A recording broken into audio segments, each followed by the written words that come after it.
Arpanamarjanam Bhavamadavagni Nirvapanam Shreya Kairava Chandrika Vitaranam Vidyavadu Jivanam Anandam Mudivardhanam Pratipadam Purnamrita Swadanam Sarvatma Snapanam Param Vijayate Shri Krishna Sankirtanam Nam Namakari Bauda Nija Sarva Shaktis Tatrarpita Nyamita Smaranena Kala Etadrishi Tava Kripa Bhagavan Mamapi Durdaiva Midrishami Ajanina Nuraga Trinarapi Sunichena Tarorapi Saishnuna Amanina Manadena Kirtaniya Sadahari Nadanam Najanam Nasundarim Kavitam Jagadisha Kamaye Mama Janmani Janmani Shware Bhavata Bhakti Raitu Kitrai Ainanda Tanuja Kinkaram Patitamam Vishame Bhavam Buddho Kripaya Tava Pada Pankaja Stita Duli Sadrisham Vichintaya Nayananga Shrudaraya Vadanam Gadgadarudaya Gira Pulakair Nishitam Vapukada Tavam Namagrane Bhavishati Yugaitam Nimeshena Chakshusha Pravishaitam Shunyaitam Jagat Sarvam Govinda Virayena Me Ashrisyava Padaratam Pinastumam Adarshanam Marmatam Karotuma Yata Tatava Vidadatu Lampato Mat Pranatu Saevana Para Hare Krishna Krishna Krishna Hare Hare Hare Rama Rama Rama Hare Hare. Glory to the Shri Krishna Sankirtan, which cleanses the heart of all the dust accumulated for years and extinguishes the fire of conditional life, of repeated birth and death.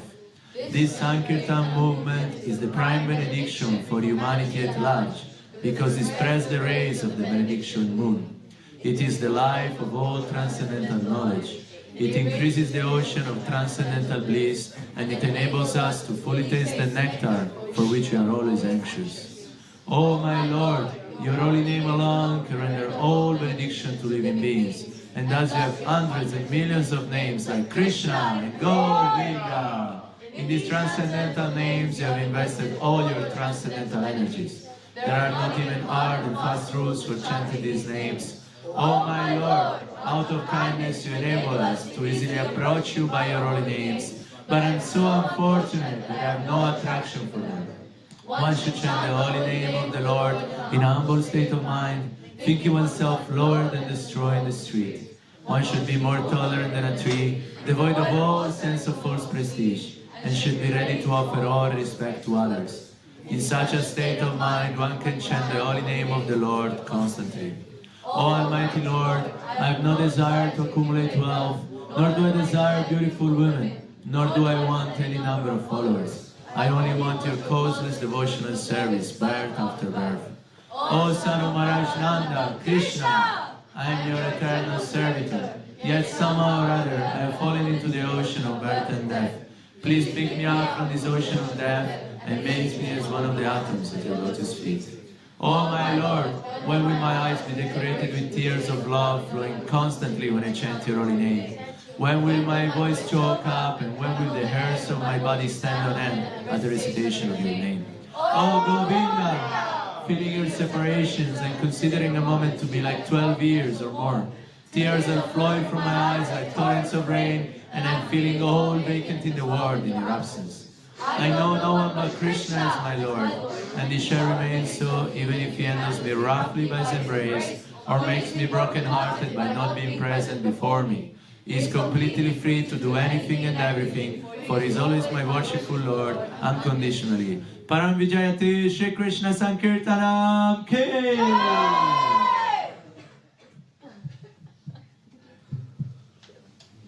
Great Bhuta Bhavana Prabhu Ki! Ki! Maha Morning Program Ki! Jani Tagore Premanandi.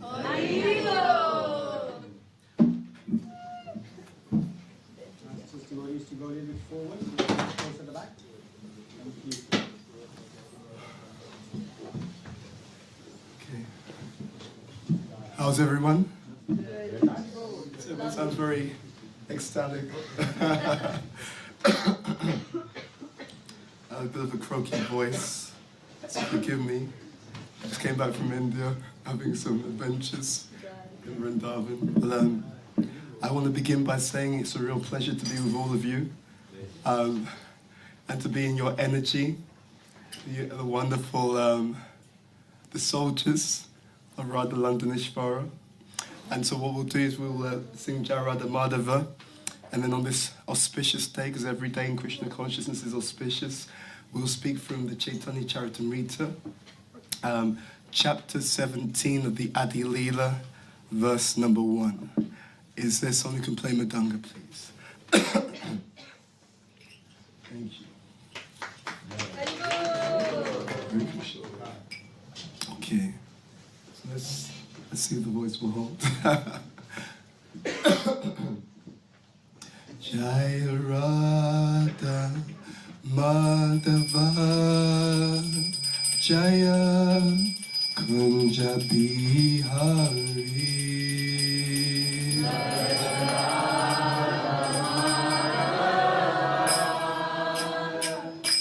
Jaya Kunja Bihari Jaya Radha Madhava Jaya Kunja Bihari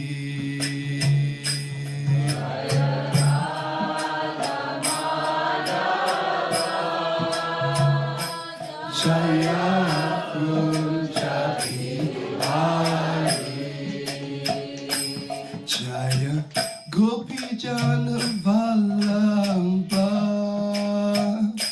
Jaya Girivaradari Jaya Girivaradari Gopi Jana Vallabha Jaya Girivaradari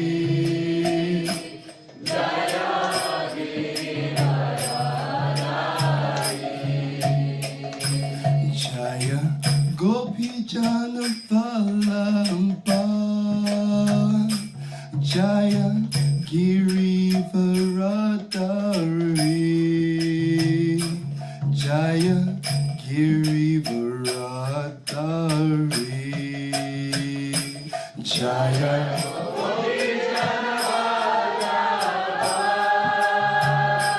Jaya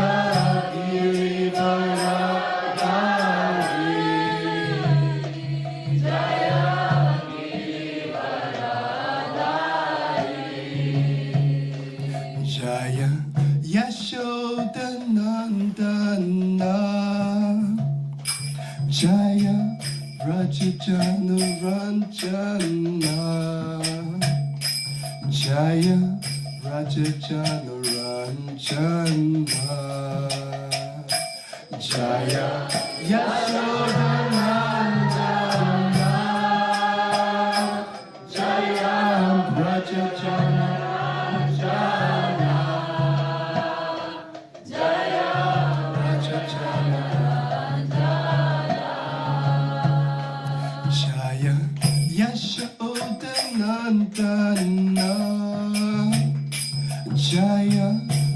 Rajajana Ranjana Jaya Rajajana Ranjana Jaya Yashodanandana Jaya Rajajana Ranjana Jaya Rajajana Ranjana Jaya Yamunatiravana Chari Jaya Kunja Bihari Jaya Yamunatiravana Chari Jaya Kunja Bihari Jaya Yamunatiravana Chari Jaya Kunja Bihari Jaya Yamunatiravana Chari Jaya Kunja Bihari Jaya Radha Madhava Jaya Kunja Bihari Jaya Radha Madhava Jaya Kunja Bihari Jaya Radha Madhava Jaya Kunja Bihari Jaya Radha Madhava Jaya Kunja Bihari Hare Krishna, Hare Krishna, Krishna Krishna, Hare Hare, Hare Rama, Hare Rama, Rama Rama, Hare Hare. Hare Krishna, Krishna Krishna, Hare Hare, Hare Rama, Hare Rama, Rama Hare Hare, Hare Krishna, Hare Krishna, Krishna Krishna, Hare Hare, Hare Rama, Hare Rama, Rama Rama, Hare Hare. Everybody, Hare Krishna, Hare Krishna, Krishna Krishna, Hare Hare, Hare Rama, Hare Rama, Rama Hare Hare Krishna, Hare Krishna, Krishna Krishna, Hare Hare, Hare Rama, Hare Rama, Rama Rama, Hare Hare, Hare Krishna, Hare Krishna, Krishna Krishna, Hare Hare, Hare Rama, Hare Rama, Rama Rama,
Janitai Gaur Pramanandi Jayam Vishnupad Paramamsa Privrajika Chacha Astotra Satashri Shrimad Divine Grace Lacy Bhaktivedanta Swami Shri Prabhupada Ki Jai Jayam Vishnupad Paramahamsa Privrajika Chacha Astotra Satashri Shrimad Divine Grace Bhaktivedanta Sarasvati Thakur Prabhupada Maharaj Ki Jai Anantikoti Vaishnava Vrinda Ki Jai Namacharya Shri Haridas Thakur Ki Jai Premsiko Shri Krishna Chaitanya Prabhu Nityananda Shri Advaita Gadadhara Shivasati Gaura Bhaktavinda Ki Jai Shri Shri Radha Krishna Gopa Gopinath Shama Kund Radha Kund Giri Govardhan Ki Jai Shri Vrindavan Dham Ki Jai Mathura Dham Ki Jai Navadvip Dham Ki Jai Yamuna Devi Ganga Devi Tulsi Devi Bhakti Devi Ki Jai Prihat Madanga Ki Jai Harinam Sankirtan Yaka Ki Jai Samaveta Bhaktavrinda Ki Jai Janitai Gaur Premanandi Hari Hari Bol. All glories to some devotees, Hare Krishna. All glories to some devotees, Hare Krishna. All glories to some devotees, Hare Krishna. All glories to Lotus feet of Sri Guru and Sri Gauranga. All glories to Srila Prabhupada Ki Jai. Shri Radha London Ishvara Ki Jai. Shri Jagannath Baladev Subhadra Maharani Ki Jai. Shri Gaur Nitai Ki Jai. Tulsi Maharani Ki Jai. Giriraj Maharaj Ki Jai, Shri Guru Parampara Ki Jai, Srila Prabhupada Ki Jai, Janitai Gaura Premanandi Hari Hari Bol.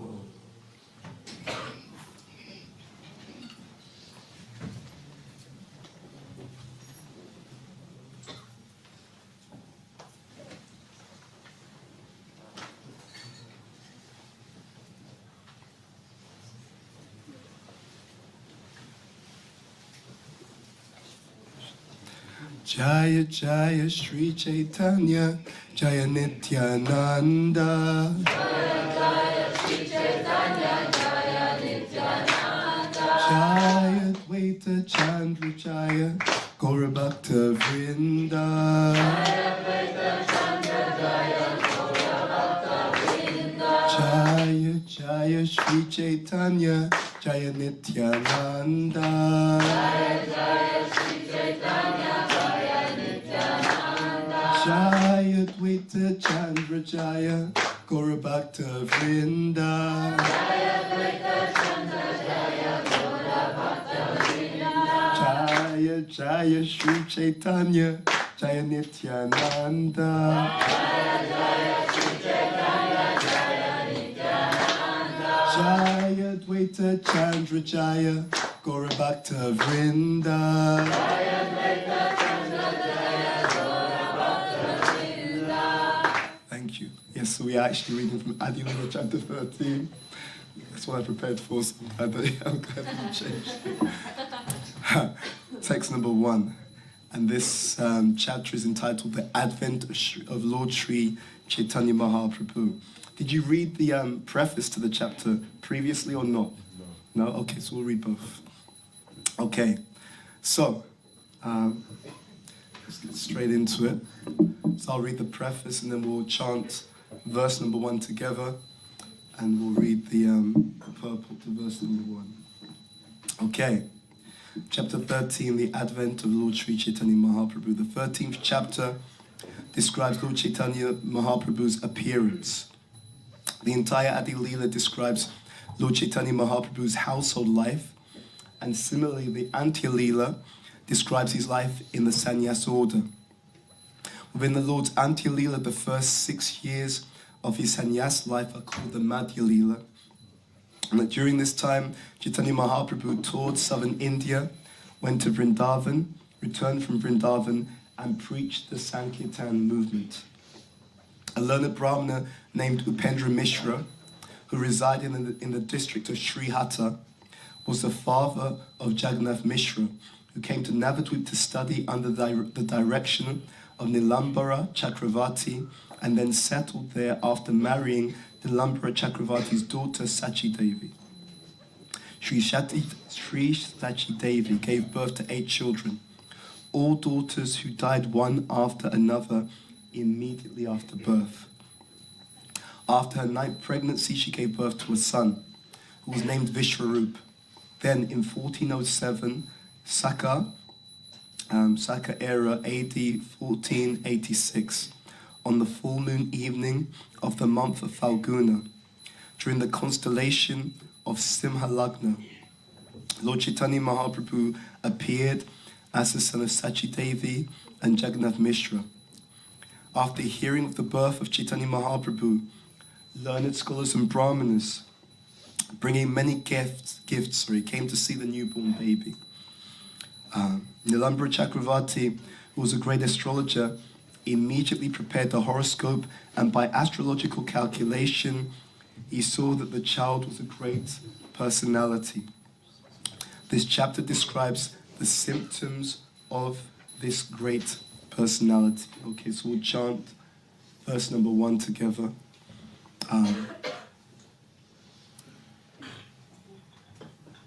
Saprasida tu Chaitanya, Devo yasya prasadataha,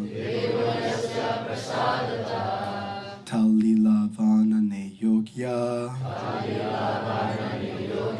Sadyasyat Adamopyayam, Saprasida tu Chaitanya, Devo yasya prasadataha, Lila Vanane Yogya, Sadyasyat Adamopyayam, Saprasida tu Chaitanya, Devo yasya prasadataha, Lila Vanane Yogya, Sadyasya Dadamopyayam,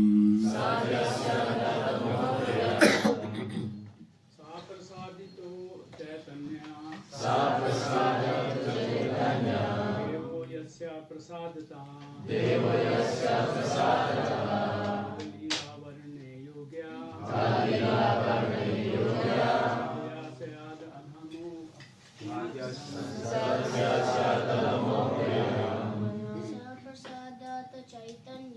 Saprasada Chaitanya, Devo yasya prasadataha, Lila Varane Yogya, Sadyasat Adamopyayam,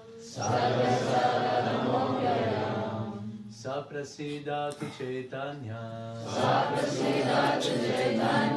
Devo yasya prasadata, Lila Varnane Yogya,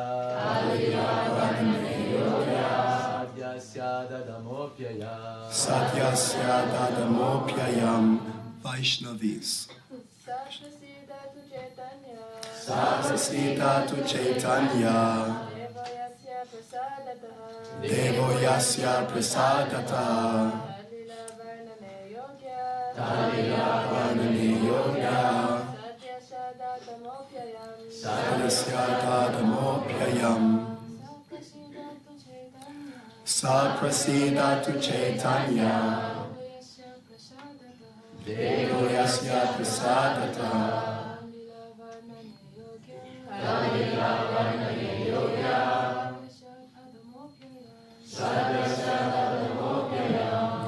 Saprasida tu Chaitanya,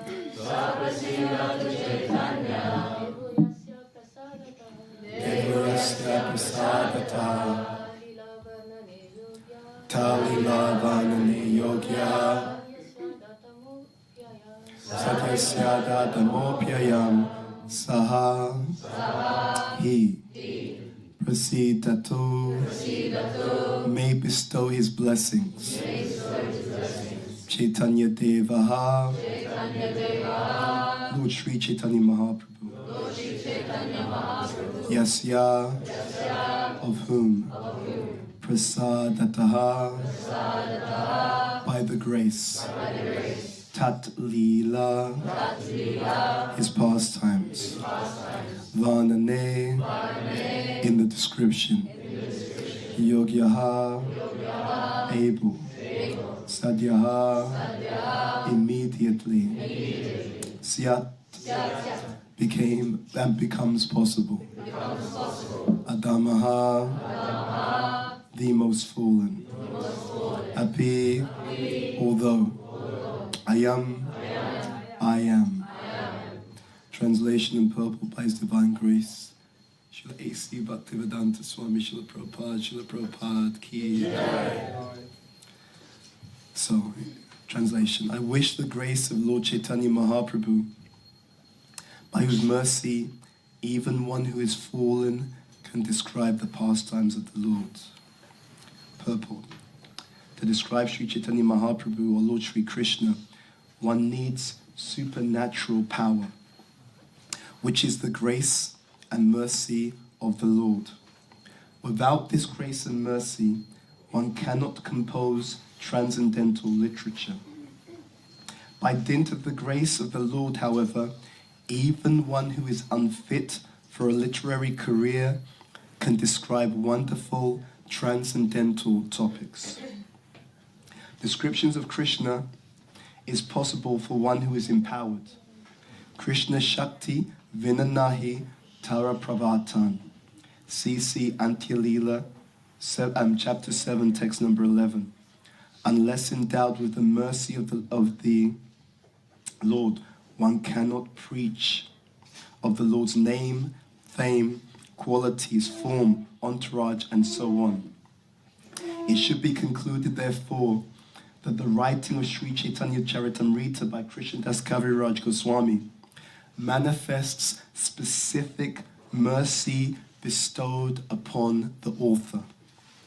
Although he thought himself as the most fallen, we should not consider him fallen because he describes himself as such. Rather, anyone who is able to compose such transcendental literature is our esteemed master. Okay, please repeat after me. I wish the grace of Lord Chaitanya Mahaprabhu, by whose mercy, even one who is fallen, can describe the pastimes of the Lord.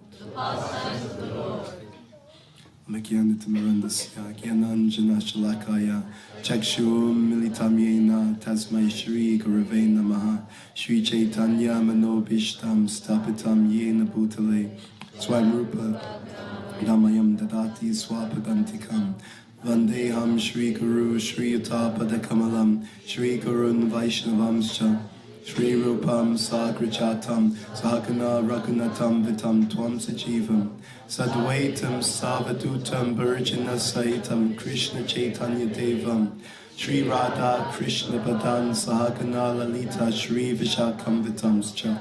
Hey Krishna Karuna Sindhu Dinabandhu Jagatpate Gopesha Gopika Kanta Radhakanta Namostate Tapta Kanchana Gaurangi Radhe Vrindavaneshwari Vrishabhanu Sutadevi Pranamami Hari Priye Pancha Kalpatarubhyascha Kripa Sindhubhya Evacha Patitanam Pavanebhyo Vaishnavebhyo Namo Namaha. Jai Shri Krishna Chaitanya Prabhu Nityananda Shri Advaita Gadadhara Shri Vasadi Gaura Bhattarinda.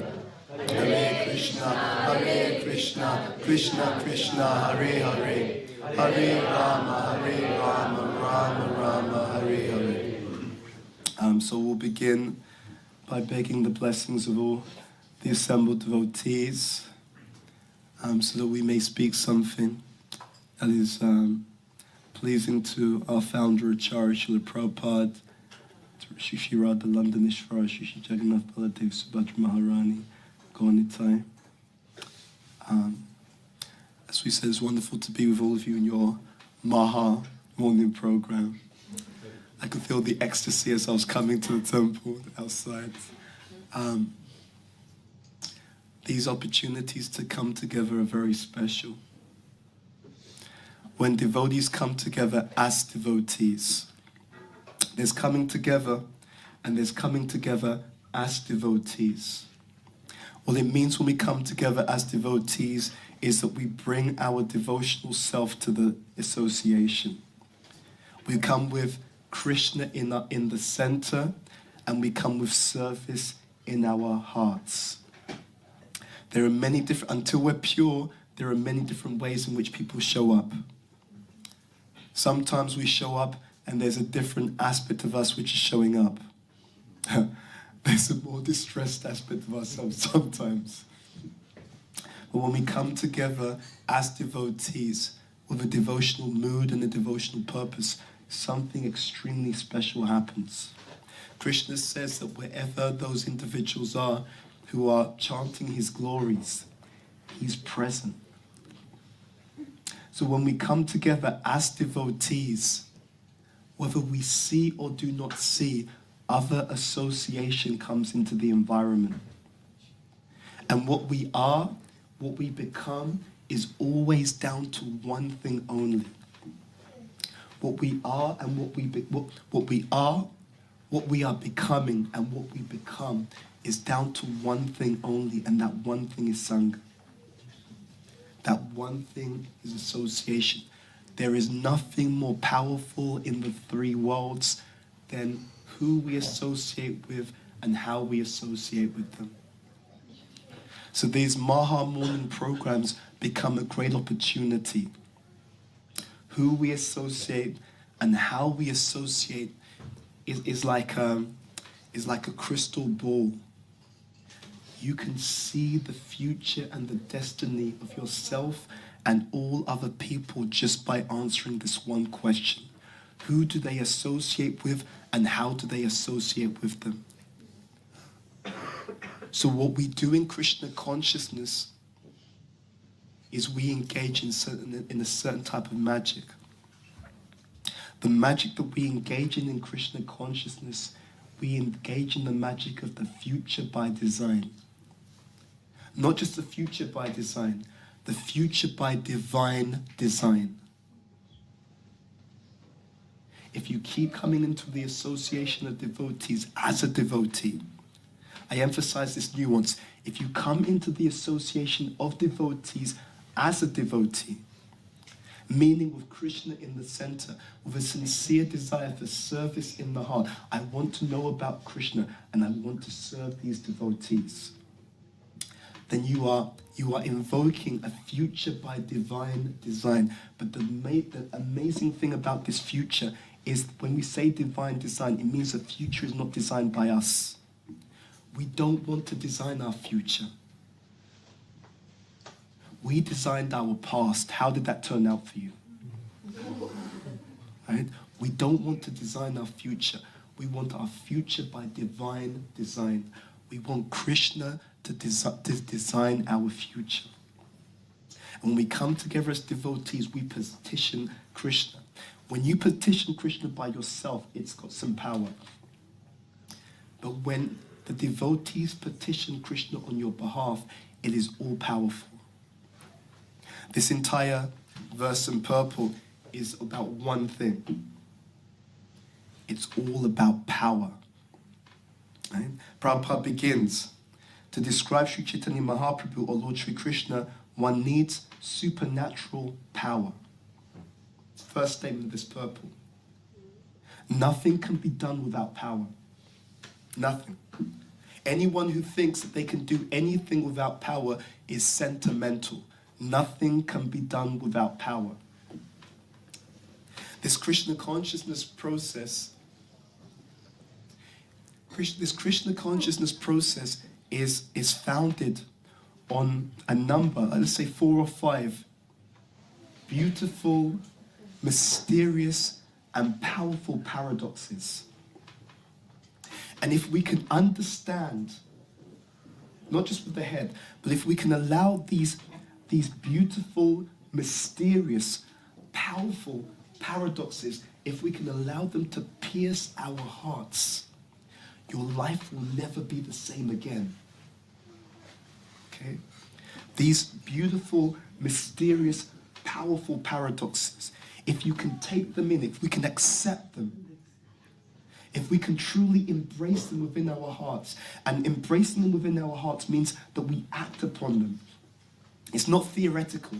You live by these powerful paradoxes.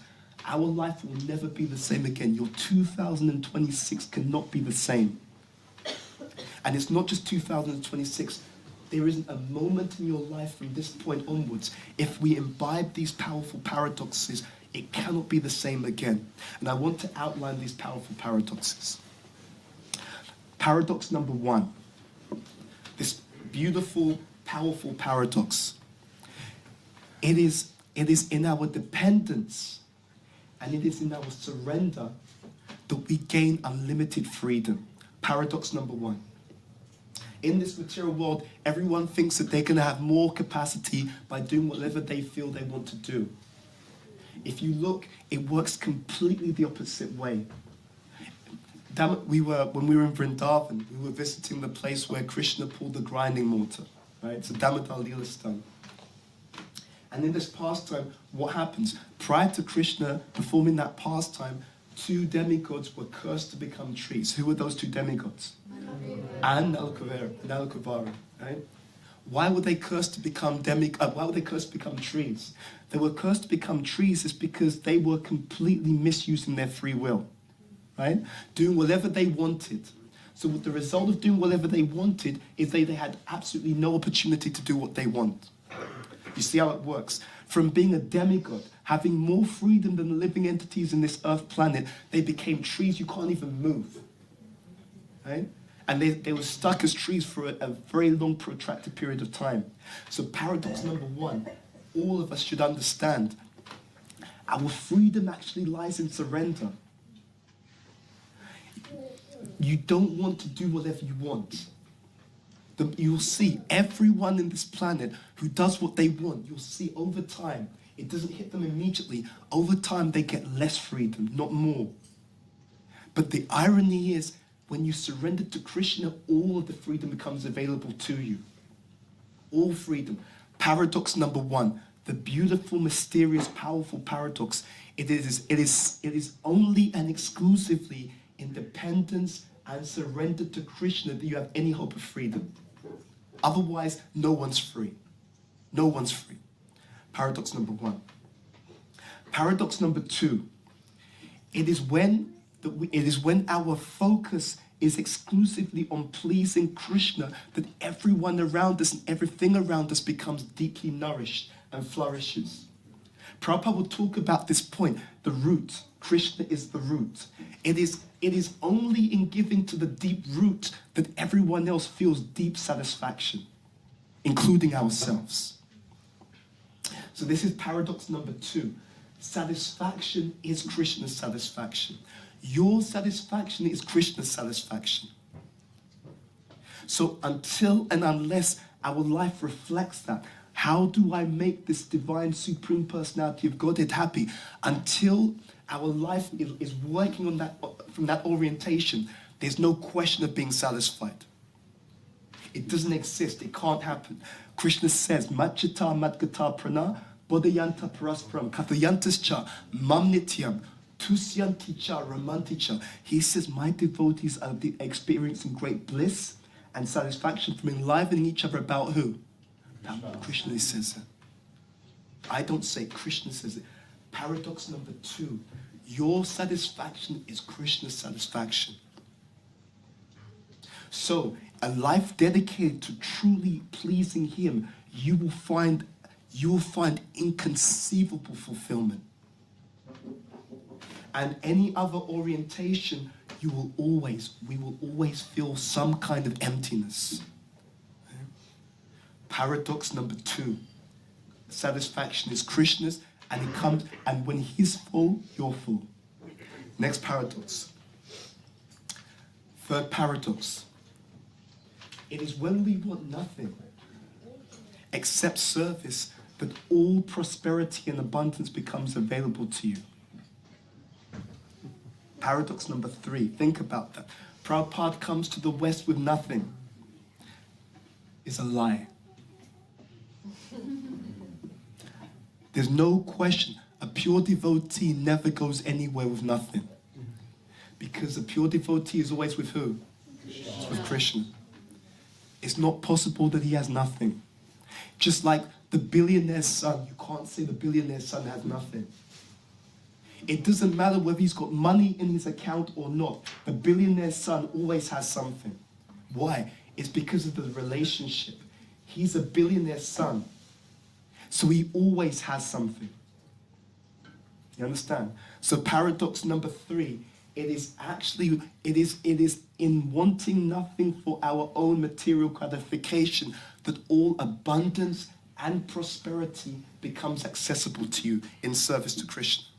Paradox number 3. Paradox number 4. So let's say this is the last one. And that's reflected here. Paradox number 4. And this is relating to our verse in purple. Because here, I'll just read it before we make this point. It should be, Prabhupada writes in this purple, it should be concluded, therefore, that the writing of Sri Chaitanya Charitamrita by Krishnadas Kaviraj Goswami manifests specific mercy bestowed upon the author, although he thought himself as the most fallen. This is paradox number 4. It is in feeling that we have no capability of our own. It is in that mood of humility. I don't have the power to do this by myself. It is in that mood of feeling oneself fallen and insignificant that you become an instrument of making the greatest contribution. This is that 4th beautiful, powerful, mysterious paradox. So if we can allow these mysterious paradoxes to pierce our hearts and to live on that basis, your life cannot remain as it is. This is the power of Krishna consciousness. Nothing happens without power.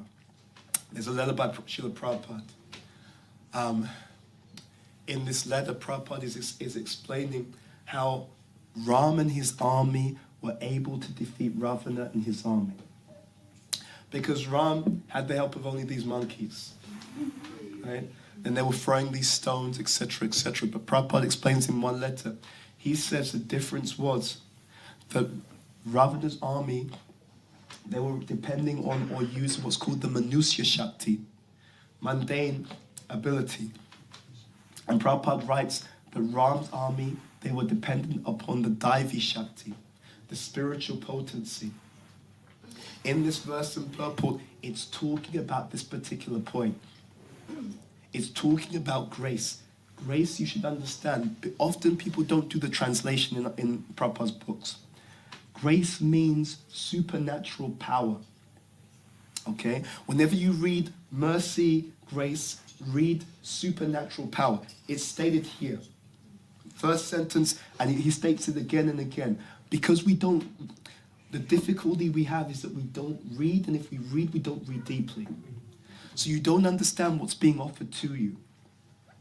Whenever you get grace from devotees, from service, whenever you get grace, what's actually being handed to you is supernatural power. And it is that supernatural power that allows us to do everything that we need to do. There's a purport in the 8th canto of the Srimad Bhagavatam. In this purport, it is being explained why is it that Bali Maharaj and his army were able to be so powerful and to defeat the demigods.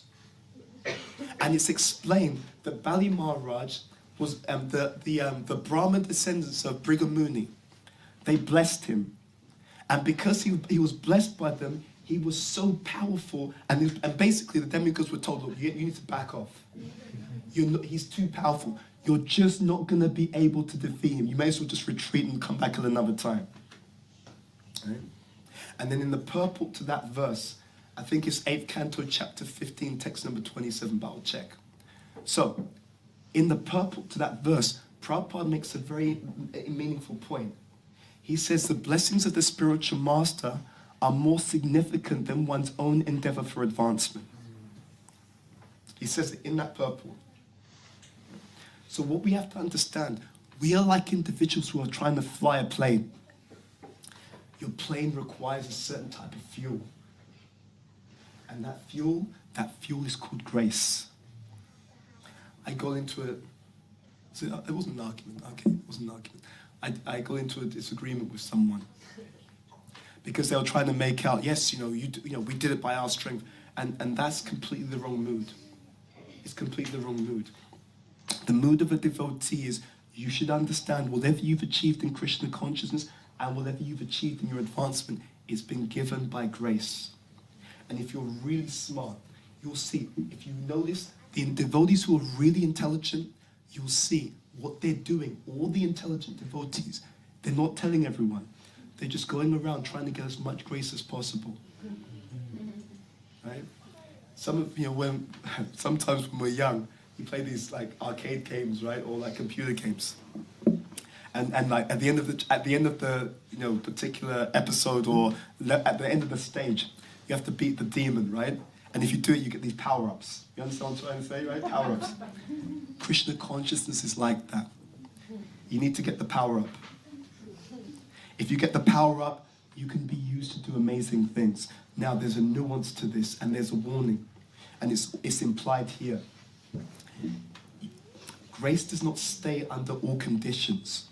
Grace will come, but grace will go under certain conditions. In other words, you may even be someone who collects a lot of grace, but it doesn't mean that you have a lot of grace. Just like you have some people, they work in a job. They're making good money, right? But what are they doing? They're spending it all, right? Or they're making good money, but they've got so many debts that all the money that they make, they can't keep any of it.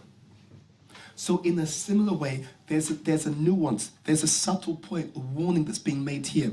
Krishna Kaviraj Goswami, it says here, although he thought of himself as the most fallen, that's the condition that allows you to maintain grace. Unless someone is humble, even if you get this potency of Krishna, it does not mean that you'll be able to hold that potency. We're like people with a bucket, but the bucket has holes in it. And what are the holes? The holes are this prakriti kriyamanane. Gune prakriti sarvasya ahankara vimudatma kata aham iti manyate. Kata aham iti manyate. Kata means doer. Aham, I. Iti, thus. Manyate, he thinks. To the extent that we feel, I can't do it, but I have to try. I can't do it. My Guru Maharaj told me to do it anyway. Right? So what does that mean? It's a paradox. I can't do it, I'm fallen. My Guru Maharaj told me to do it. I've got to fulfill my spiritual master's instruction. What closes the gap? I can't do it. My spiritual master told me to do it. That means, Krishna, you've got to do it through me. That's how it works. And for Krishna to do it through you, you have to be a suitable instrument. Okay?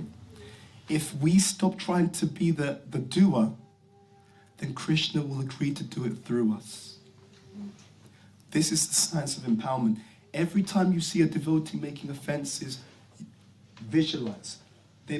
Not only is the previous credit leaking, but they're breaking other holes in their bucket. So not only does what they have previously no longer function in that same way, but they're losing even more. Right? So this Trinada piece, Sunichano, Taro api Sahisnuna, Amanina, Manadena, Kirtaniya Sadahari, it is a formula for divine grace. And if you look carefully, what you'll see when all those formulas, whenever you see those formulas, they have a certain structure. So, Trinada pisa nichano, Taro pisa hisnuna, Amanina manadena, Kirtaniya sadahari. So you do all these things, humble, tolerant, respecting others, not expecting any respect. What happens? You get a certain kind of empowerment. The last line states the empowerment. Because this person is following these behaviors, Kirtaniya sadahari, how he's empowered, he or she is empowered to do what? They're empowered to chant the holy name of the Lord constantly. You act like this, Krishna empowers you like that. It's a formula. So, what happens in the life of a devotee, if we serve with humility, tolerance, respecting other people, not expecting respect for ourselves, if you practice your Krishna consciousness, the methodology and the mood, if you practice like that, you'll find that you become increasingly empowered. And the empowerment, as Prabhupada says in that 8th canto purport, see, people also get this wrong. They think empowerment, because we're materially attached, whatever I'm into, I think that that's a sign of empowerment. No, empowerment is whatever Krishna says. This is one of many examples. So, what is Prabhupada saying in this purport? Krishnadas Kaviraj Goswami is empowered to do what? Right, yeah? So empowerment isn't necessarily external. He's empowered to write books. Who else of the followers of Sri Chaitanya Mahaprabhu were empowered to write books? The Goswamis, right? But they were also empowered to find all the holy places in Vrindavan, you see? So you can be empowered for different things. That's the other point. If you read carefully, what's being said is different devotees are empowered in different ways for different purposes. Do you understand? Yeah? So if you look carefully, some devotees are empowered with this Gyan Shakti. They have all these insight. Where the hell did that come from? It came from Krishna. Tesham satata yuktanam, bhajatam pridipurvakam, dadami buddhi yogantam, yenamam piyanti te. Other devotees, they're empowered to empower other people. Right? How come all the people around this person, they're flourishing? Yeah, because Krishna's empowered that person to empower other people. Right? That's why all the devotees who are under that person, they're doing amazing things, and everyone else, yeah, not sure. Yeah. There's different types of empowerment. You're empowered. If you look carefully at Prabhupada's disciples, our leaders, they're empowered for different things. You look carefully, you can actually see it. They're not all empowered in the same way because we're not impersonalists. Krishna wants to get something done. Okay, I'm going to empower you to do this. He wants to get something else done. Okay, for this, I want to empower this person to get this done.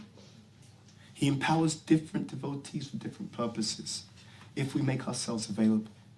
And this verse itself, I wish the grace of Lord Chaitanya Mahaprabhu, by whose mercy, even one who is fallen can describe the pastimes of the Lord, even one who is fallen. This is why we cannot emphasize enough to hold Krishna's grace. It's so beautiful. To hold Krishna's grace, you have to feel yourself unqualified. Now, the question comes up, why? Why Bhuta Bhavana? If I want to hold Krishna's grace, why do I have to feel myself unqualified? It's very simple.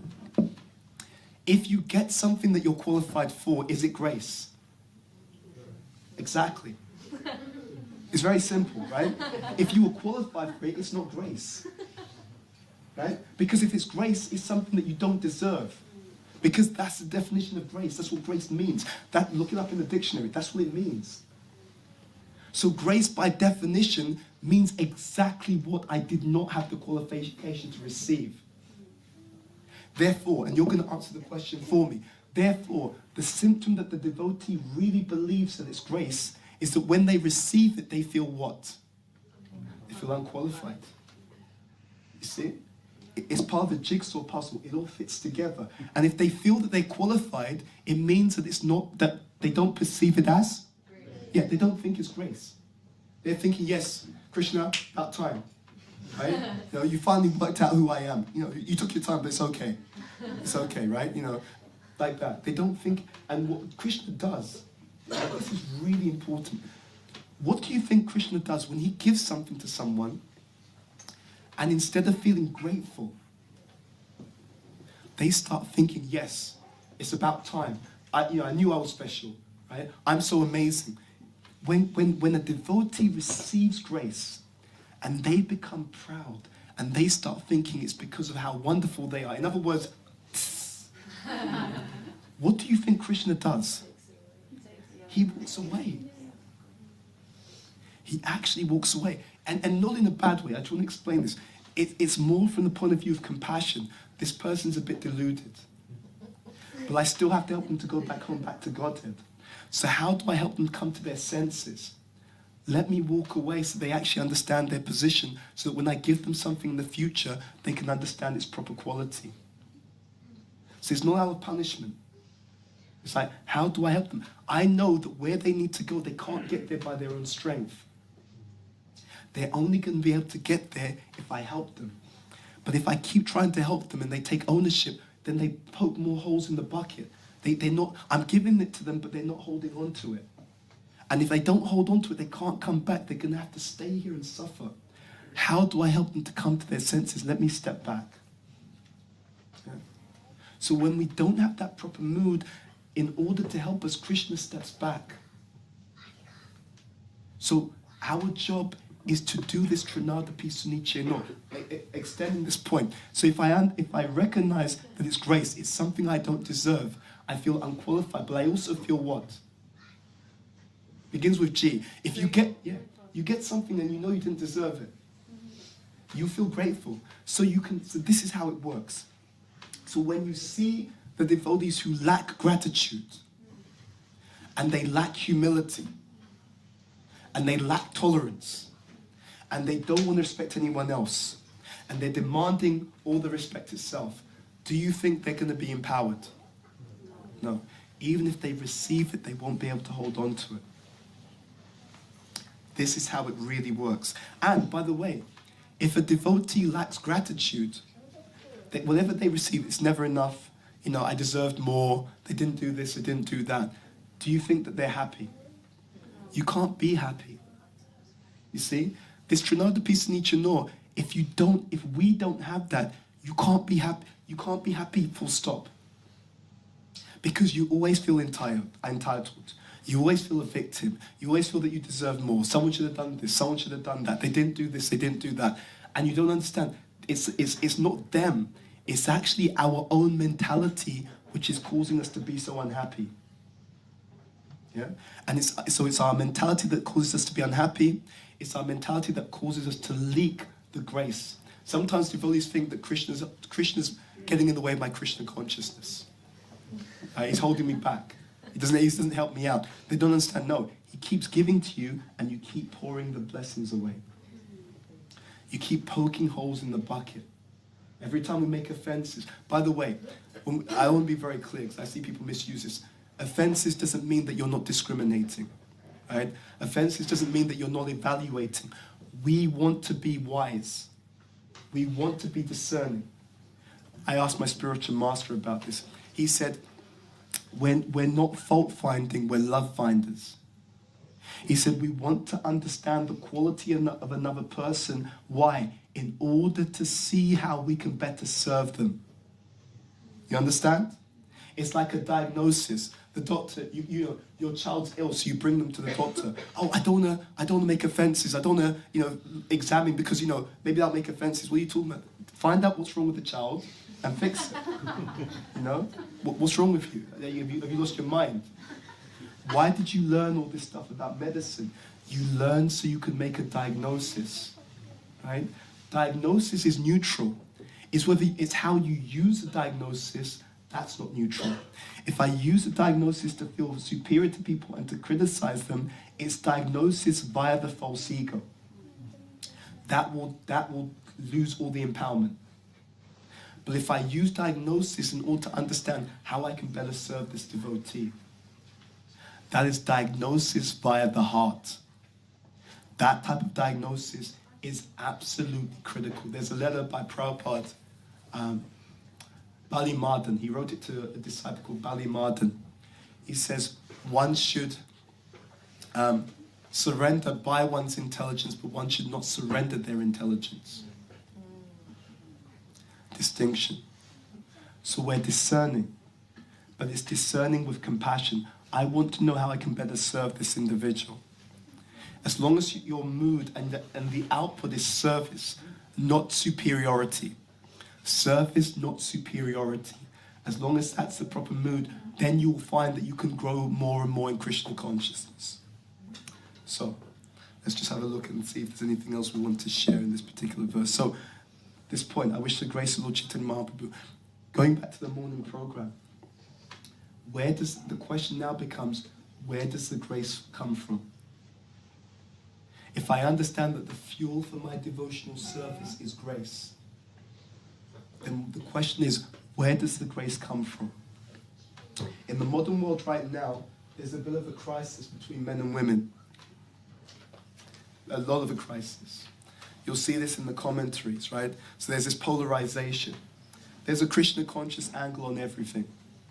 And Krishna, he's brilliant. I mean, if you think that you're smart, you have nothing on Krishna.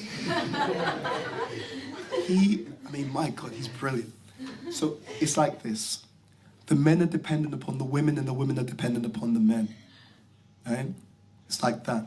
If the men go down, the women go down. If the women go down, the men go down.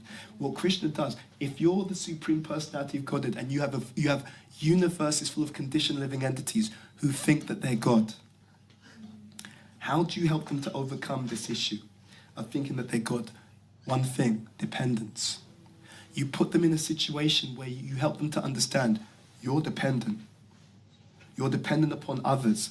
If you don't cooperate together, the sink ships for everyone. Right? So why am I saying that? So in the Bhagavad Gita, one of the points which comes up is about the protection of who? The protection of who? Women. Right? So this is one of the arguments that Arjuna gives. I don't want to fight. If I kill all these men, the women will be unprotected.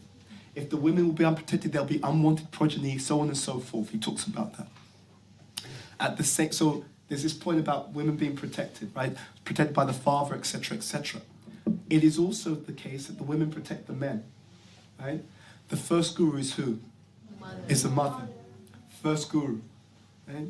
So actually, that ability for the man to actually grow in a healthy way is dependent upon the mother, actually. So the men protect the women and the women protect the men. In other words, one word, dependence. We're dependent. And Krishna has arranged that on purpose. Because if everyone sees that they're dependent, it's the best way to cure the disease of thinking that I'm the Supreme Personality of God. Because if you were God, how come you need other people's help?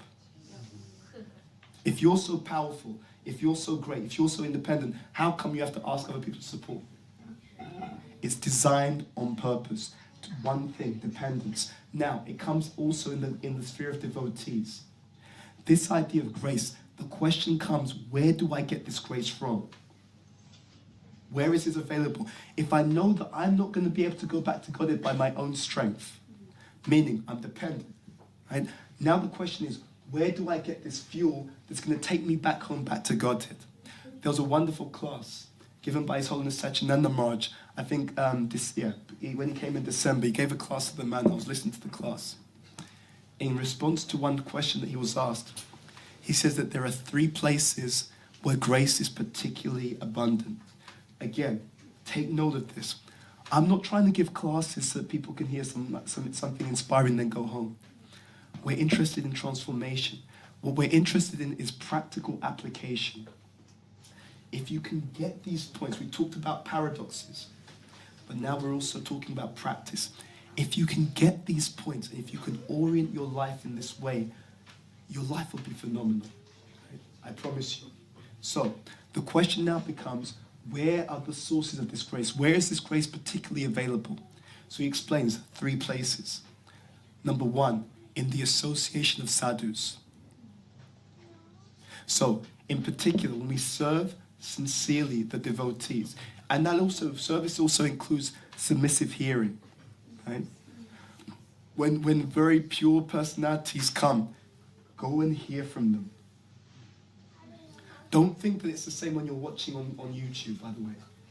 It's not the same. If you can, you get more benefit if you go and physically put yourself in front of that sadhu. You get more mercy. I studied this. I studied it. It's not an opinion. I studied it. You go and sit in front of them, you get more grace. Right? There's a term called Guru Dristi. Guru Dristi means the merciful glance of the spiritual master. When you go and sit in front of the sadhus, you get the Guru Dristi of the sadhu. When you go and sit in front of the sadhus, because you're actually physically there, they carry their attachment to Krishna in their consciousness. That, if you're open to it, it also comes into your consciousness to whatever degree that you're open. We had a beautiful experience in Vrindavan. So we went to visit Varshyana. And just, and that's this, right, so I won't jump. One is the association of sadhus. Second is the Dham. You go to Vrindavan, you go to Mayapur, you go to Jagannath Puri, the mercy flows abundantly there. You go before Giriraj Maharaj and you just pray to him, he'll reciprocate with you. So in the association of sadhus, you get this supernatural power that Prabhupada is talking about in the purple. This is a fuel for your spiritual life. You can't do your service, you can't make advancement without this fuel. Do you understand? It's not theoretical. This is what's required in order to move, to go back home, back to God. Fuel, spiritual fuel. Second is the Dham. So we were in Vrindavan and we were visiting Varshana. And so what happened the day before? Burujan Prabhu, very exalted Prabhupada disciple, his wife, Mother Jagatarini, they were doing some sessions with our group. And she spontaneously, that was the night before, she found that we're going to Varshana and she said, oh, can I come? And I was thinking, yes, please, because she has such devotion and she could really help us to understand the Dham. The Dham is the place. 1 day of service in Vrindavan is equal to 3 years of service outside of Vrindavan. 1 day is equal to 3 years. You study Prabhupada, Lila and Rita, when Prabhupada's leaders were going through difficulty, what would he tell them? Amongst other things, one of the things that he would tell them to do is to do what? He said, go to Vrindavan, go to the Dham. Go and spend time in the Dham. Because as long as you don't make offenses, this is the same thing. As long as you don't make offenses, as long as you don't make any big holes in your bucket, you go there quickly, things move forward. So first place that grace is particularly accessible and abundantly available is in the association of sadhus. Second place is in the Dham. Third place, Satchidananda Maharaj mentioned. He said the third place where grace is particularly abundantly available or accessible is in the kirtan. And then he elaborated. He said, but you have to actually be in the kirtan. Being in the kirtan isn't physical, right? You're actually paying attention to the holy name. You're trying to be absorbed. That's in the kirtan. It means actually that your heart has to be in the kirtan. 3 places of spiritual fuel.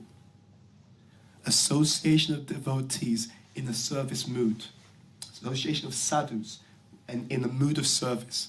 Second, in the Dham, the holy Dhams. Third, in the kirtan, when the heart is attentively, sincerely, humbly in the kirtan. So, you can do an experiment. You can practice your spiritual life from this vantage point. I encourage you. I promise you, the deities are here, if Prabhupada's here, if I'm lying, I get the reaction. If you live like this, nothing in your life will be the same from that particular point. It's not possible, because it's not your life anymore. Right? When you live like this, it's Krishna's life expressed through you.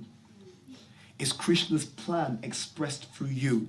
It's Krishna's mission expressed through you. That's how Krishna consciousness really works. There was a wonderful conversation we had with Mother Jagatarini. And devotees like to glorify Prabhupada, whatever it is. You have your favorite Prabhupada pastime or something cool that Prabhupada did, right? So I'm on that flex, right? I'm like, I've got my Prabhupada Lila going on. And then she interrupted me. And she said something very, very profound. Everything she said is profound. And she said to me, yes, but Bhuta Bhavana. She said, you have to see one level above that. And she said to me, practically all the devotees, many devotees, you will hear them glorifying Prabhupada. And it's wonderful, and we do that, and it's good, there's nothing wrong with that. She said, but what they forget to do is to see one level above. She said, when you see these pure devotees, and you see their wonderful attributes and behaviors, then what you have to see is one level above. Who is that person who is using them as a puppet to do so many wonderful and amazing things? And she said, so when you see like that, then you see the pure devotee and you also see Krishna behind them, who's using them as an instrument. And why is he using them as an instrument? Because they're fully surrendered. See? She made that point. I thought, yeah, amazing. Amazing. Behind the pure devotee who's a puppet, you have the puppet master. and they have a loving relationship. The devotee has that full trust. That's faith. That's Shraddha. I have that full faith that if I just surrender to Krishna, everything will be taken care of. Not blind surrender, right? You surrender also using your intelligence. Right? So then bringing this all together, this is why the morning program is so powerful.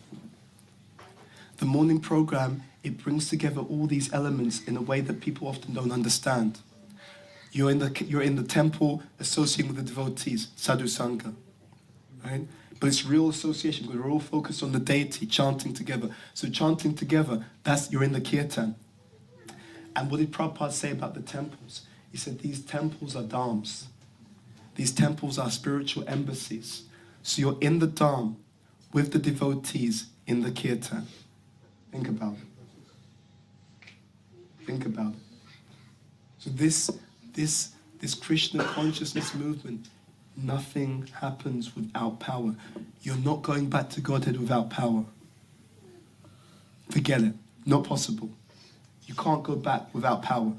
Without this same supernatural power that is being spoken of by Krishnadas Kaviraj Goswami. And you can't hold this spiritual power without humility. So you want to offend the devotees, good luck. Right? You want to be puffed up and proud, even when you receive something that you didn't deserve, you want to take the credit, good luck. Right? Good luck. People think, and I include devotees in this, devotees think that these instructions are for Krishna. Wrong. When Krishna gives an instruction, it's for us. It's for our benefit. He's God. He doesn't need anything. He doesn't need anything. So when he's saying, I want you to be humble, when he's saying, translation, I've got so many gifts I want to give to you, but you won't be able to hold it if you're proud. So please, I want to, it's Christmas time, comes every day in Krishna consciousness. I've got all these gifts, they've got your name on it. I know it's the glow-in-the-dark socks that you wanted 5 years ago, whatever it was. I got you, right? I got you. But I just need you to have your hands open. And having your hands open, that's humility. But if you don't have your hands open, if you're still like this, I'm great, I can't give you the gifts. They've got your name on it already. Right?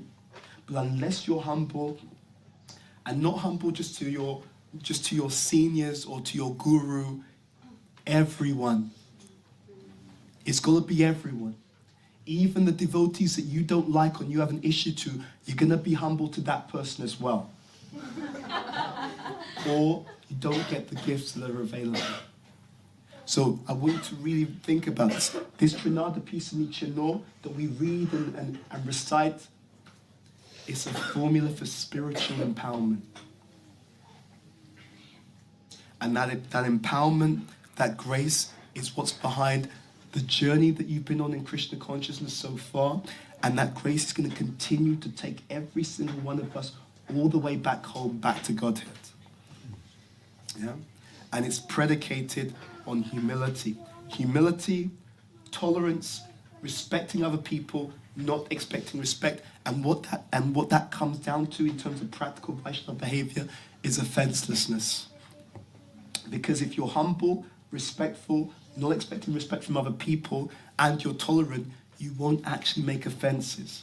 So you can understand that verse is the symptom of the offenseless devotee. And that verse is simultaneously the symptom of the empowered devotee. Because he or she is offenseless, therefore all the mercy that they receive, they're able to keep it. And that Trinada piece, Kirtaniya Sadahari, it's just one symptom of their empowerment. So they're empowered to chant the holy name of the Lord constantly. They're empowered, as Prabhupada says here, to preach, because that third verse relates to Nishta. Nishta relates to Madhyam. Prabhupada in some places says the Kanishta Adhikar, he's not a preacher. He doesn't know how to preach. Or she doesn't know how to preach. He said the Madhyam Adhikar is their preachers. You'll see, it's like a jigsaw puzzle. Everything fits together perfectly. Okay, so in summary, we live this Krishna consciousness movement and this Krishna conscious lifestyle. It's built upon paradoxes. It's built upon real paradoxes. If you accept them and live by them, your life will be phenomenal. Point number one. Point number 2, the fuel of our spiritual life is the grace of other devotees. No one can claim to be independently advanced. If you have any advancement, if you have any realization, someone gave it to you. Right? So you better be grateful. Someone gave, you didn't do it. And the moment you think it's because of how great you are, you've just shifted from mercy to pride. You've just shifted from grace, from accepting something that I'm not qualified for, to look how wonderful I am, I did it, I got it. And then be prepared, Krishna's walking away now. Okay, like that. So that's point number 2. And point number 3, we want this grace. Live your life in that way. Go looking for mercy as much as possible. If you serve the devotees properly, they spontaneously are pleased with you. You don't even have to ask. They will oh, that person was so kind. Bang! Some mercy from their heart will enter into your spiritual life. And Krishna will reciprocate, because he's reciprocating on the grace, on the desire of the other devotees. This class is a paradigm shift for those who can hear it. Because unfortunately, due to not reading and studying, most devotees really have no clue how the process really works. And they're existing on misconceptions. I'm being honest. Most devotees don't study, and if they study, it's superficial. So we read the words and we don't understand what it means, even though it's here. Read this purport in your own life, in your own time. Adi Lila, chapter 13, text number 1. Read it, because again, exactly what I'm saying. The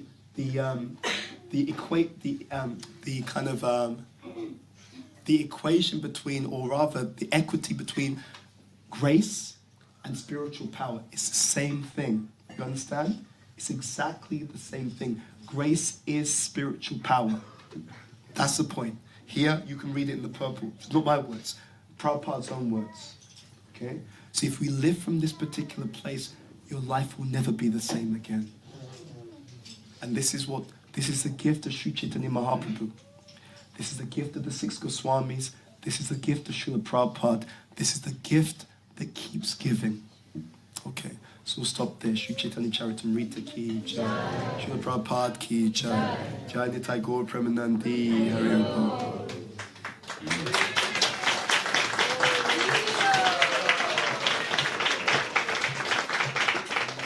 So forgive me going over time slightly, but are we okay for questions, or we should stop? Can they 1 or 2? Okay. Okay. I saw some hands up very quick at the ladies. So any questions, comments, corrections, feel free to share. Please. Yeah. And then I'll take Shivani's question.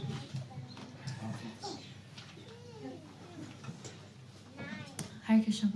Hare Krishna. One of my questions was, how can we genuinely feel unqualified, and should it be, because you said Krishna will walk away, is it through that fear that we feel unqualified? How can we, but it shouldn't be based on a fear, I mean, no. So how can we genuinely feel that we're unqualified? Because the mind constantly reminds us how great we are.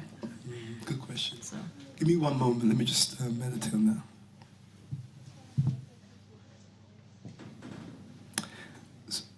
So what's coming, so what one answer, one way of looking at it, it's not so, for you in particular, it's not so much focusing on how you're unqualified, you should focus on how much Krishna is kind. Yeah? You should consider, I'm being given gifts by a very kind person, and he keeps giving these gifts. You know? And so if you understand that they're gifts, included within that is the understanding that you didn't work for it. You understand the point? You didn't do anything. If it's a gift, there's no money, the money's not being exchanged. You're not working for this person. So you didn't work for it. So by definition, it's something that you have done nothing for. There's a wonderful analogy that I read in one book. It was a reflection on the Madhura Kadambini. And he's talking about the spiritual master. Prabhupada also as founder of Acharya. What happens when the spiritual master gives us an instruction is the following. The spiritual master, when they give an instruction, it's like someone Did any of you have this? Did any of you have this when you were young? The parents would say, like, if you do the washing up for 6 weeks, I'll buy you a bike or something like that, right? That kind of thing. Now, if you look at how much time you spend washing, and if you look at the hourly rate for that kind of work, it's not enough to get a bike. In fact, you probably, let's be honest, you wouldn't get anything valuable. You wouldn't get anything valuable, right? If you look at the monetary value. But what happens is, the parents are just like, if you just do, I just want to see you try. If you just try, I'm prepared to give you something more than what you've done. I just want you to try, right? I just want to see you actually sincerely, and also in the act of doing it, it matures you. You become responsible. You grow actually as a person. So in the same way, it's like that. You should consider it's a gift. So it's not out of fear that we're humble. It's out of recognition and gratitude that we're humble. I got something from someone, I wasn't expecting it, I didn't deserve it, I didn't do anything for it. You're humbled because they're so kind to you. You're humbled by their generosity. Oh my God, Krishna did this for me again. I don't know what to do, like, he's so kind. Like, I didn't even do anything for it, but he still helped me out. Wow. If you really love Rita, you'll see the mood behind everything that happens. There's this undercurrent. It's a very sweet undercurrent. There's this undercurrent of Prabhupada's gratitude. It plays out throughout everything. You have this very sweet undercurrent. And it's sweet because it's an affectionate, loving dealing between Prabhupada and Krishna. He comes to the West, no one's there. No one's there. But Krishna took care of him, right? He had no money, but Krishna gave him facility.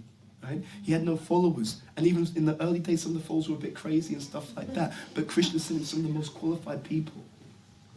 Some Prabhupada's disciples, you read, it's not down and outs. Right? Some of the Prabhupada's disciples, they're from rich families. Their families are telling them, if you say no to Prabhupada, if you come back home, we'll give you millions. We'll give you your inheritance. We're millionaires. You've been born in a millionaire family. Give up this Krishna consciousness and I will make sure, and we'll sort you out, don't worry. And those children still said, no, I'm staying with Prabhupada. Most qualified. So the humility, this is how you can access it. Access it from a mood of gratitude.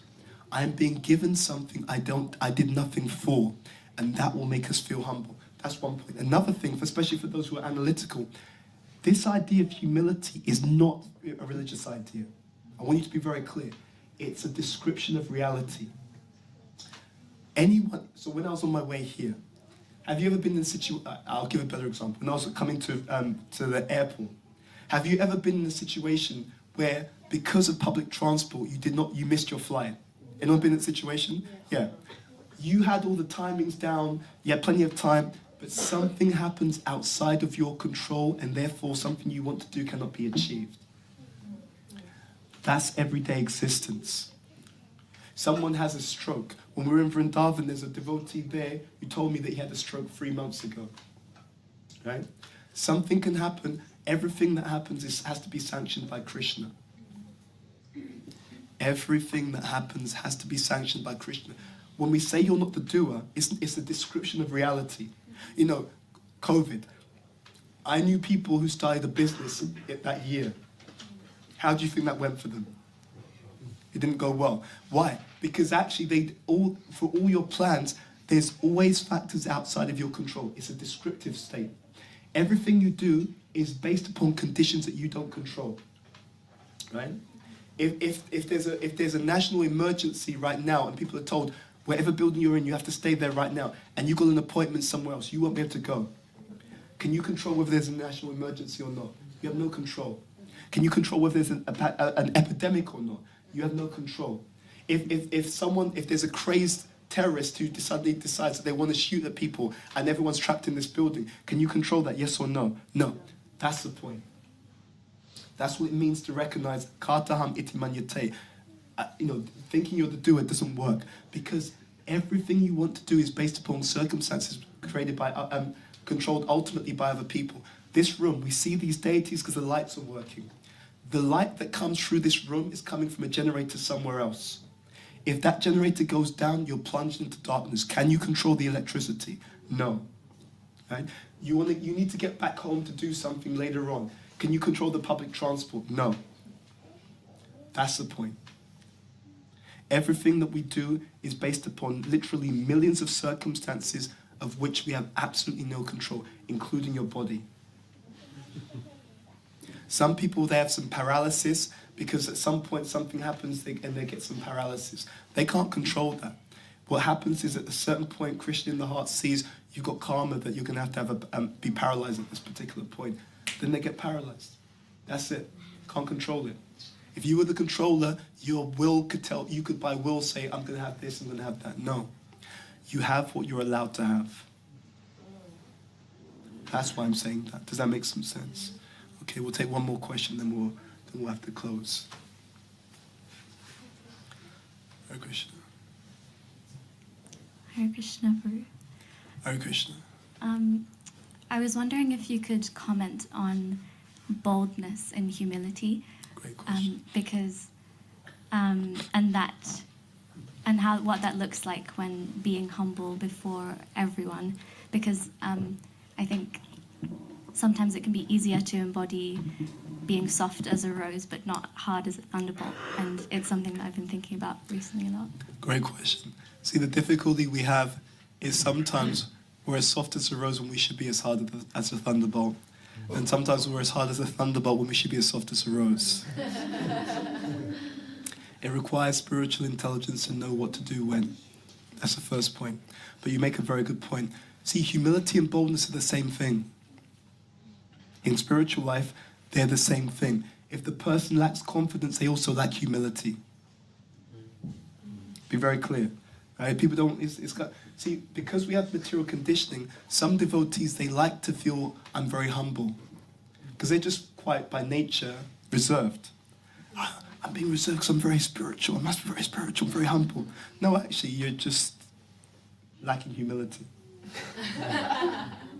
Humility and confidence and boldness, they're the same thing. It's exactly the same thing in Krishna consciousness. I'll explain how this works. There was a pastime with Prabhupada. Prabhupada asked the devotee, one devotee asked Prabhupada, they said, Prabhupada, how do we become humble? Prabhupada's exact response is, just be bold for Krishna. Now, why is humility, boldness and confidence exactly the same thing if it's done in real Krishna consciousness? It's because what do they have in common? The one thing they all have in common is it's not about you. Yeah? It's not about you. Humility means someone else is in the center. Boldness and confidence in Krishna consciousness means someone else is in the center. Who is that person? It's Krishna. Humility and boldness, same thing. Why? It's Krishna's agenda. What does Krishna want? What does Krishna want of me? What does Krishna want of this situation? And I do that. So when Krishna wants you to speak up because someone's offending a devotee, you better be bold as hell. Right? And if you're not, that means there's a lack of humility. Because it's like, well, I'm not sure if I feel like I want to do this. But it's not about you. It wasn't about you. It's Krishna's agenda. Now, the nuance is you need to achieve Krishna's agenda in the way that you can do it according to your adhikar. Right? So you can't pretend to be someone else. Right? Krishna wants, so someone's making offenses, the way that that's dealt with by a senior devotee is a difference to the way it will be dealt with by a junior devotee. Right? But the humility is the same. Krishna doesn't like this. So according to my position, if Krishna doesn't like this, what would he want a junior devotee to do in this situation? And I do that. You see? So humility, boldness, confidence, they're all the same thing. Right? The way we should think about it is like, it's the following. We should think, by my own strength, what can I achieve? But by Krishna's mercy, what is not possible? And then now the question becomes, how can I be used as an instrument to do what Krishna wants to do through me? Like that. One other interesting aspect of this is that if you have real, genuine spiritual humility and confidence, you're detached from the outcome. For years, I always struggled to understand, how does that work, right? I'm doing stuff, but Prabhupada's saying to be detached from the outcome. And I was listening to a class by Prabhupada. If you don't listen to Prabhupada's classes, they're brilliant. Because what he does, because of his realization, something that you may struggle to understand how to really look at, because he's so realized, he can say it in such a simple way, it's like, oh, that immediately makes sense. I was listening to this class with Prabhupada. Prabhupada gave the example. He says, just like when you work for someone else, he said it doesn't matter whether the company fails or if the company do well that year or don't do well that year, you get paid all the same. That's detachment. I'm working for the company. It actually doesn't matter how the company does. I'm getting a salary. You understand? That's doing your duty with detachment. You do the job that you're meant to be doing, and you don't worry about how the company profits go that particular year because you're guaranteed a salary. That's the way that it works. So, humility, confidence, boldness, they're all the same thing, because what they have in common is it's not about me. It's about what Krishna wants. And because if Krishna wants me to roar like a lion, I roar like a lion. If Krishna wants me to be as humble or meek like a mouse, I'm meek like a mouse. Why? Because it's all about Krishna's agenda. That's what it means to put Krishna in the center. Therefore, you see with Prabhupada, Prabhupada's very clever. He comes to the West, he looks like the emperor of the entire universe. And what is that? What is that? It's his humility. Could you imagine someone who's 5 foot something come to the West and start, do you want to can I tell you about Krishna? They'll just slap him, get out the way. No one would listen to him. He roars like a lion. Everyone's like, right, we better take this seriously. Right? It's his actual humility. What he's considering is, how do I present myself in such a way that they'll understand the value of what I'm trying to give them?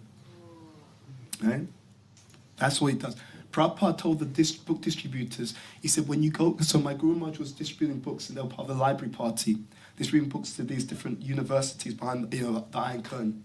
Prabhupada said something very interesting. He said, when you go to the university, whenever they take books, get them to write a testimonial or some kind of letter saying that they've taken the books. And when you go to the next university, you show them the letter. So just to let you know that the university we just came from, they ordered the full set.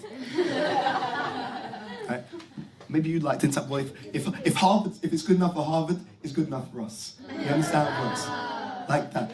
And people that, it's a technique. It's humility. It's humility. He takes himself out of the center. It's about you. It's about the conditioned living entities. It's about Krishna. How can I help them? How can we help them? Within Vaishnava etika. So if you lack humility, you're not pulling Krishna sufficiently in the center. And if you lack boldness and confidence, it means you're not pulling Krishna in the center, because it's the same person. Why am I humble? It's like this. Someone's a multi-millionaire, right? You think you got a good salary. Then you go to their mansion, penthouse, and you think, yeah, I'm not doing that well, okay, right? Not doing that. So you're humble because you see how opulent they are. But then they say to you, Shivani, I've been thinking about you. I want to start a business. And don't worry, I'm going to bankroll your business, right? So Shivani's humble because she sees how much opulence her friend has. And now Shivani's incredibly confident and bold because she's seen how much her friend has, and her friend's ready to use their resources to help her with her business. So you're humble because of how much your friend has, and you're bold because of how much your friend has. Does that make sense? Same thing. Okay. Thank you very much.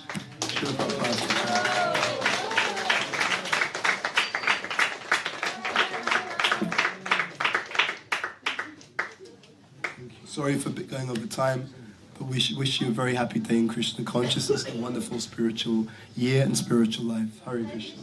Bhuta Bhavana ki Srila Prabhupada ki jai.